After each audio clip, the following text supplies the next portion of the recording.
सुप्रभातम। मैं विनोद चौहान आप सबका मेरे इस YouTube चैनल पर पुनः स्वागत करता हूँ।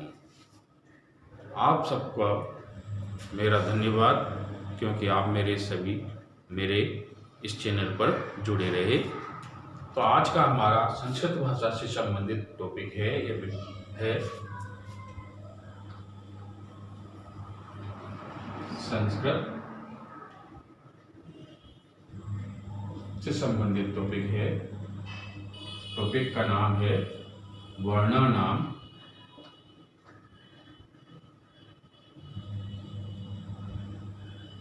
उच्चारण स्थान।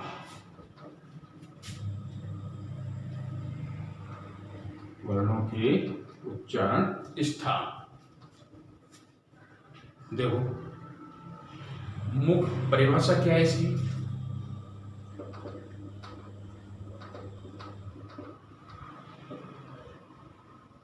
मुख के जिस भाग विशेष से किसी वर्ण का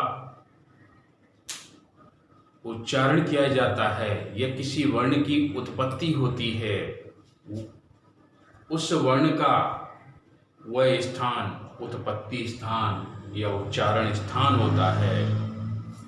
वापस परिभाषा सुनो, अपनी भाषा में सुनो। क्या? वर्णों के उच्चारण में जिह्वा या जीभ मुख के जिस अवयव को या भाग को स्थान को स्पर्श करती है, वही उस वर्ण का उच्चारण स्थान होता है। पाणिनि शिक्षा अनुसारम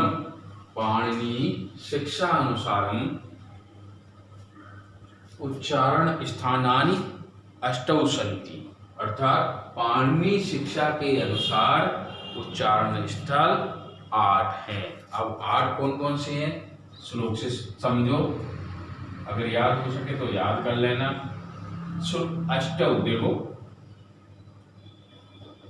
अष्टौ स्थानानि,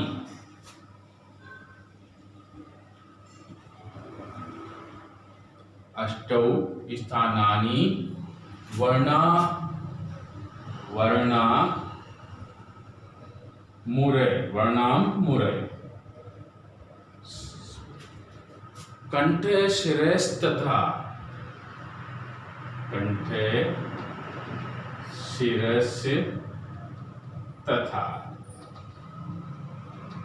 कंठे शिरस्तथा जिह्वा मूले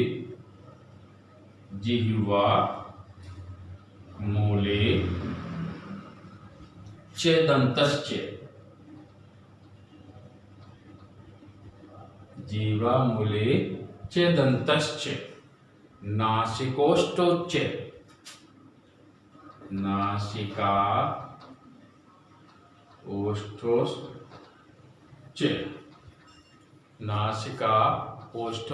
च तालु च।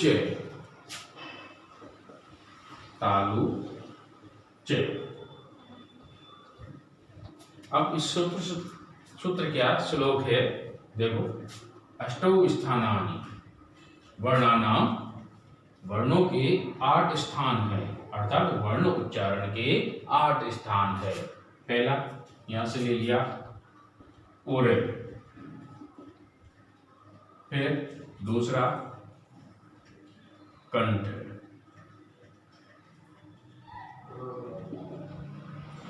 तीसरा शिरे का मतलब मूर्धा,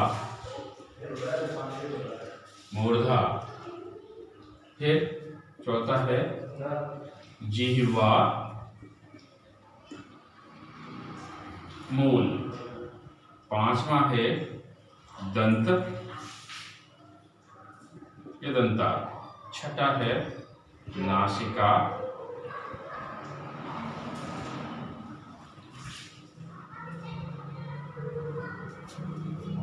तालु, देखो इधर तालु है, तालु नहीं, नासिका, सातवां ओष्ठ, 8वां तालु। ये उच्चारण स्थल हैं। उच्चारण स्थलों की संख्या 8 है। अब देखो, मैंने बताया था मुख में जीवा जिस भाग को स्पर्श करती है वही उस वर्ण का उच्चारण स्थल होता है। तो उरे वक्षस्थल। और बाकी सारी याद ही है तुम्हें। अब देखो आगे, उच्चारण स्थानों की संख्या 8 है और उच्चारण स्थानों की सूत्र 11 है। उच्चारण स्थानों के सूत्र 11 है। अब 11 कौन कौन सा पहले लेते हैं?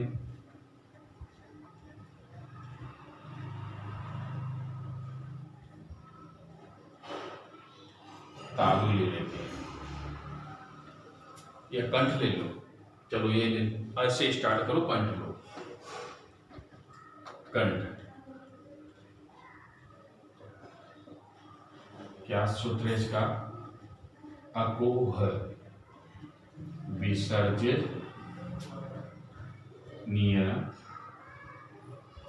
अकोह विसर्जनीय ना कंठ है। अब देखो सीधा सा है अ और आ। फिर उसे क वर्ग।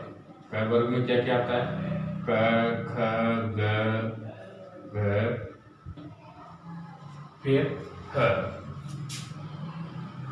फिर विसर्ग।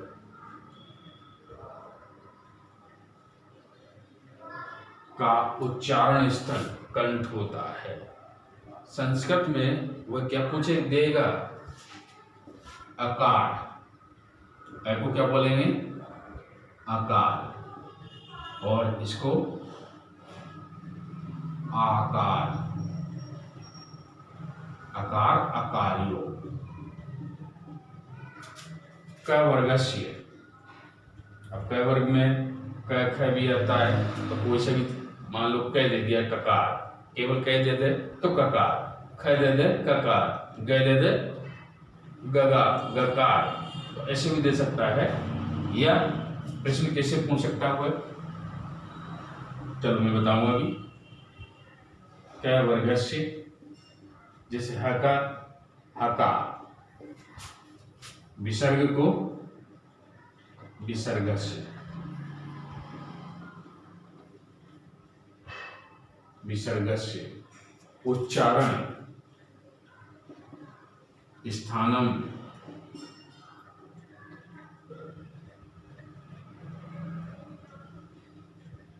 कंठे भवति। तो प्रश्न कैसे पूछेगा? मान लो उसने दे दिया ह वर्ण, यूं भी दे सकता है ह वर्णस्य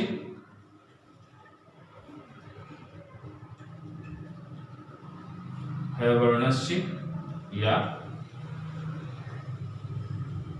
हकारस्य। उच्चारण स्थानम किम भवति। ह वर्ण का या ह का उच्चारण स्थल क्या होता है? रीट में 100% उच्चारण स्थल से 2 प्रश्न आते हैं। कोई से भी वर्ष का रीट का जो पेपर है खोल के देख लेना।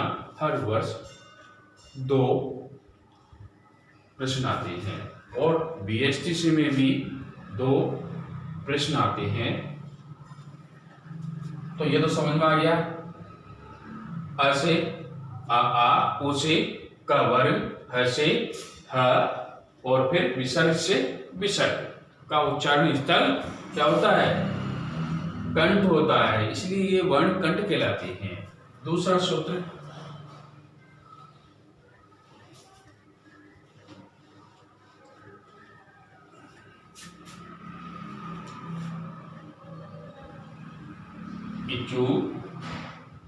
सा नाम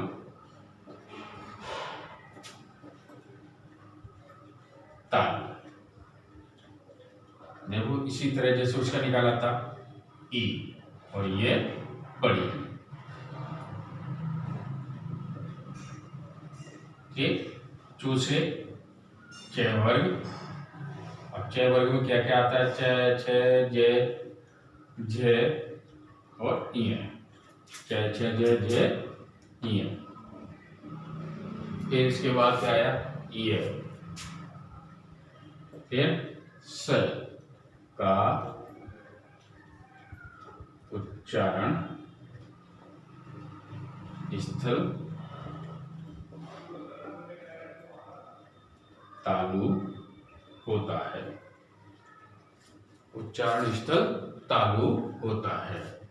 आप इसी तरह संस्कृत में बोल सकते हो, इकार इकार्यो च वर्गस्य यकार सकार सकारस्य उच्चारण स्थलम तालु भवति। तीसरा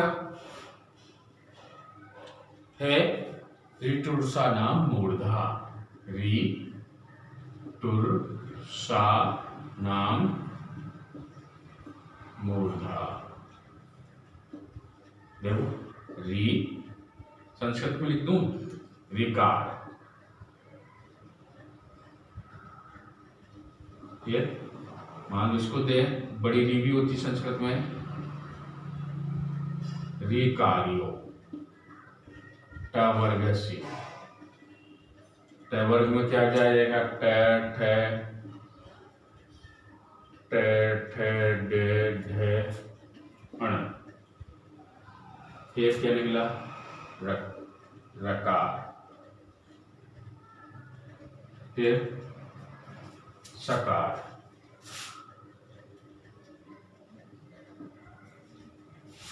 किस किस का, री बड़ी री, ट ठ ड ढ और र, रकार का मतलब र का, और सकार का मतलब स का। उच्चारण स्थल, उच्चारण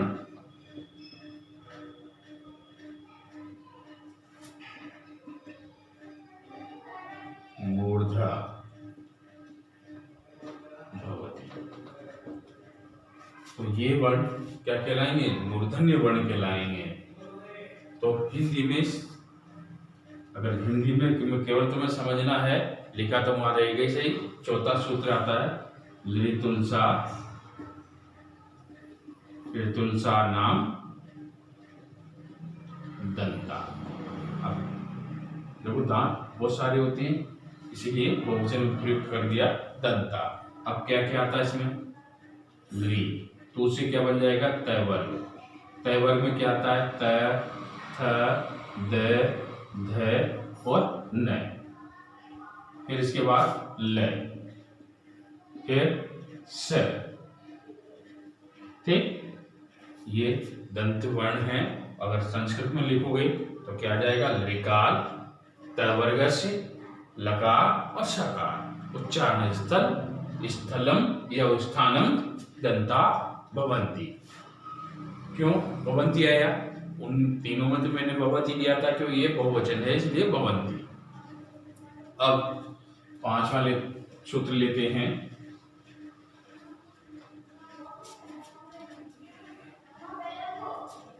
उपधमानीय,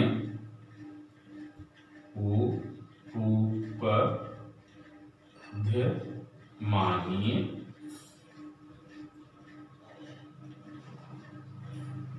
उपधमानीय नाम ओष्ठ।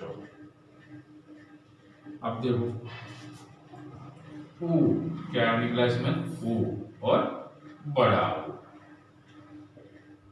उपपदमानीय,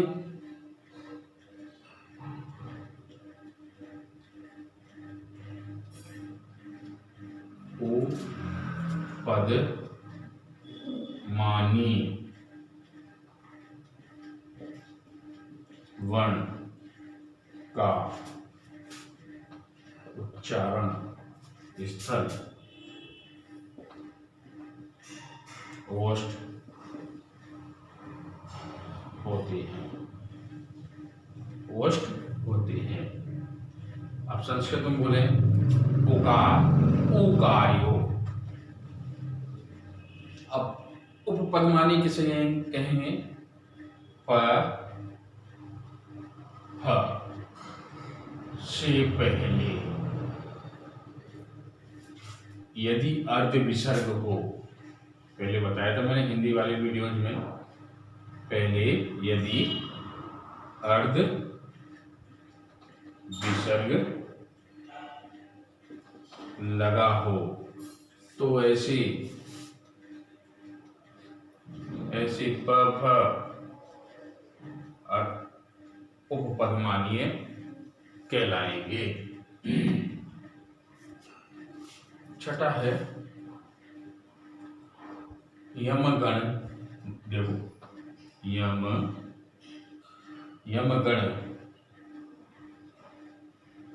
यमगण न नाम,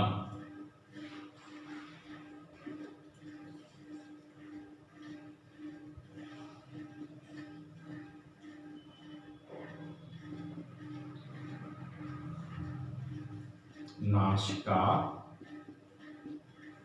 च। प्रत्येक वर्ग का, ऐसे समझो, प्रत्येक वर्ग का पंचम वर्ण का उच्चारण स्थल नाक होती है। प्रत्येक वर्ग के पांचवें वर्ण का उच्चारण स्थल नाक होती है। प्रत्येक वर्ग का पांचवें वर्ण का उच्चारण स्थल नासिका के साथ साथ अपने वर्ग का भी होता है, ये भी ध्यान रखना है। अगला सूत्र है ए, छठा सातवां, ए दयितो कंठ ता। अब देखो क्या निकला इसमें, एकार और ऐकार। ये से तो ये निकल आया, इन दो मात्राओं से ये निकल आया। तो एकार, अब तुम लिखेंगे तो क्या आ जाएगा? एकार्यो। उच्चारण बाकी तो तुम समझदार हो ही से। स्थानम कंठे भवति। आठवां सूत्र क्या? ओ दौतो, ओ दौतो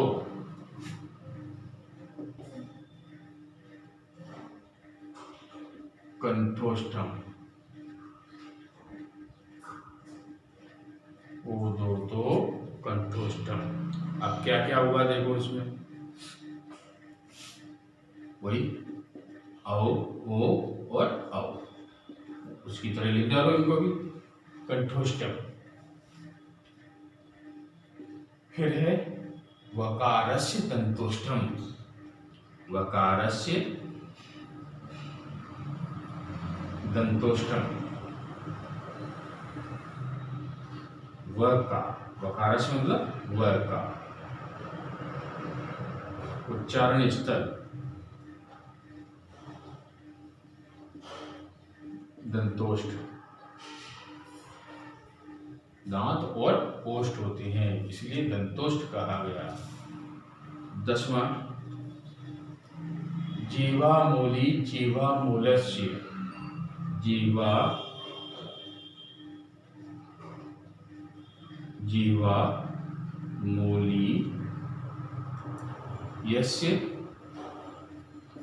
जीवा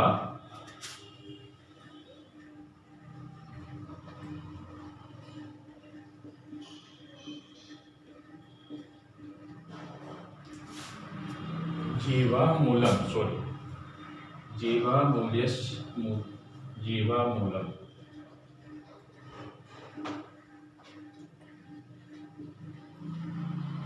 देखो इधर जीवामूली कौन से वर्ण होते हैं? जिसे मैंने बताया था उपपदमानी। यदि प से पहले अर्ध विसर्ग हो तो वह तो उपपदमानी, और यदि क ख से पहले अर्ध विसर्ग लगा हो तो वैसे क ख उपपद जीवामूली कहलाती हैं।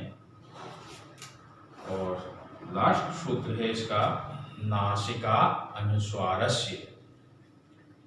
नासिका अनुस्वारस्य क्या मतलब हुआ इसका?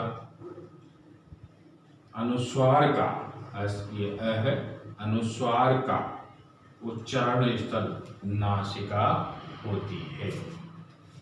तो ये तो थे 11 सूत्र हैं, 8 उच्चारण स्थल हैं। अब दो दो उच्चारण वाले देखो, दो दो उच्चारण स्थल हैं, वे कौन कौन से वर्ण हैं वो भी देख लो। तो इन्हें अब दो दो किन किन के हो सकते हैं देखो। एक तो याद रखो, प्रत्येक वर्ग का 5वां वर्ण का उच्चारण स्थल नासिका के साथ साथ और अपने वर्ग का भी होता है। दो दो उच्चारण स्थल वाले वर्ण। जैसे सबसे पहले अपना कौन सा वर्ण आता है? क वर्ग का 5वां वर्ण, क वर्ग का 5वां वर्ण। अब देखो, एक तो इसका नासिका है, प्लस कौन सा है? कंठ भी आता है। क्यों? अपूर्व विसर्जन नाम कंठ क वर्ग में भी आता है और प्रत्येक वर्ग का 5वां वर्ण भी है। इसके बाद ये ले लो, देखो इधर नासिका और तालु, लिख लो चाहो।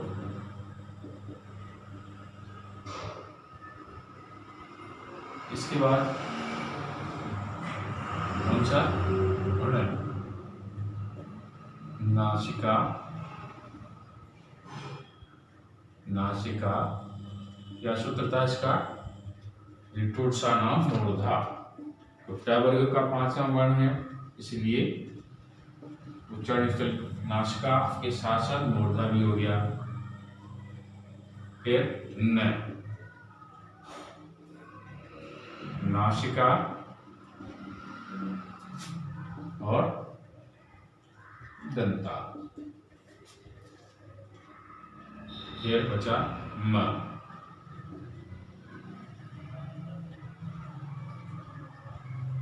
उपपदमानी नाम ओष्ठो, नासिका भी है और ओष्ठ भी है। ये तो हुए पंचम वर्ण बोलते हैं इनको।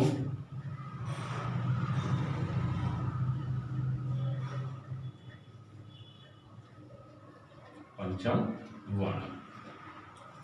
इसके अतिरिक्त देखो किन किन के और हैं। देखो, एक तो कंठ तालु,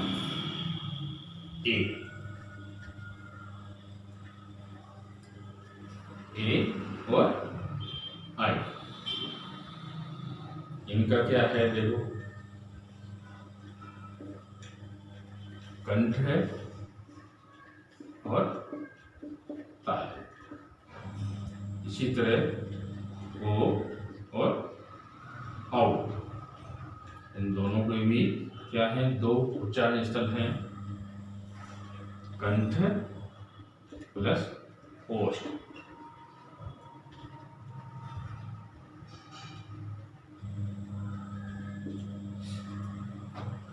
इसके अतिरिक्त वकील वाला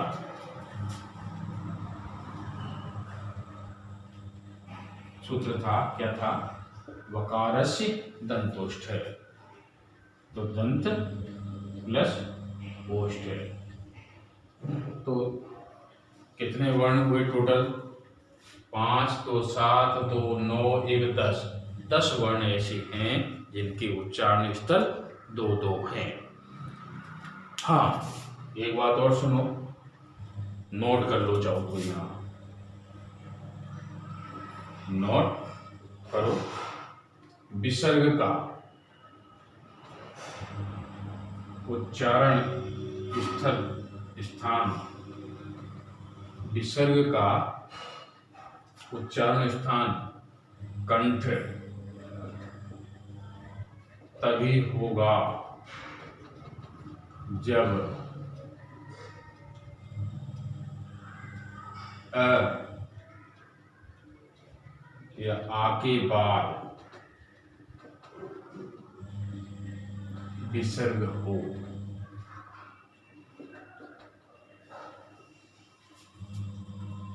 यदि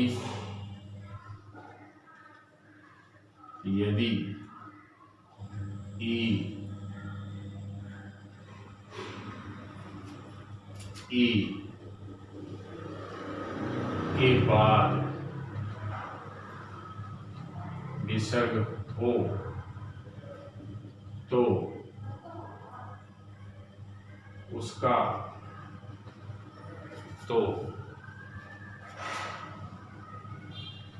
उस विसर्ग का उच्चारण स्थल कंठ न होकर तालु होगा। इसी तरह मान लो तय वर्ग के बाद यदि विसर्ग आ जाए तो, या री के बाद विसर्ग आ जाए तो उस विसर्ग का उच्चारण क्या होगा? मूर्धा हो जाएगा। ये ध्यान रखने वाली बात है। तो आज का मेरा ये टॉपिक कैसा लगा? यदि अच्छा लगा हो तो सब्सक्राइब करें, शेयर करें, लाइक करें, कमेंट्स करें। धन्यवाद।